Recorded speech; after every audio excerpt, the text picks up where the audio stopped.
रक्षाबंधनानंतर प्रत्येक बहिणीला भाऊ काहीतरी देत असतो आणि आज या ठिकाणी रक्षाबंधनाचा कार्यक्रम अनिल अगरवालजींनी त्यांच्या सगळ्या साथी पेंटर भाऊ बहिणींसाठी आयोजित केलेला आहे. तर या ठिकाणी आम्ही सुद्धा प्रत्येक आमच्या या बंधू भगिनींना हे राखी ईश्वरीय रक्षासूत्र बांधून या सर्वांकडून काहीतरी ओवाळणी म्हणून नक्की घेणार आहोत.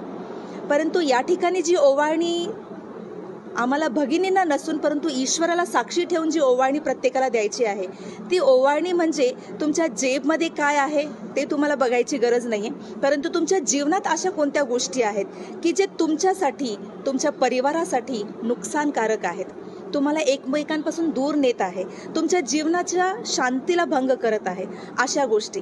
आणि अशा गोष्टी काय असू शकतील?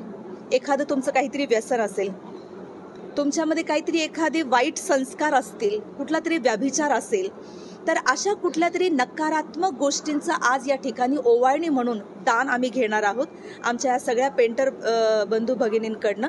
मग ते तंबाखूचं व्यसन असेल, दारूचं व्यसन असेल, बिडी किंवा सिगरेटचं व्यसन असेल. आणि मी आशा करते की नक्कीच आमचे हे पेंटर बंधू भगिनी आज इथं हे ईश्वरीय रक्षासूत्र बांधून घेऊन ही ओवाळणी मोठ्या मनाने आमच्या भगिनींच्या पदरात टाकतील.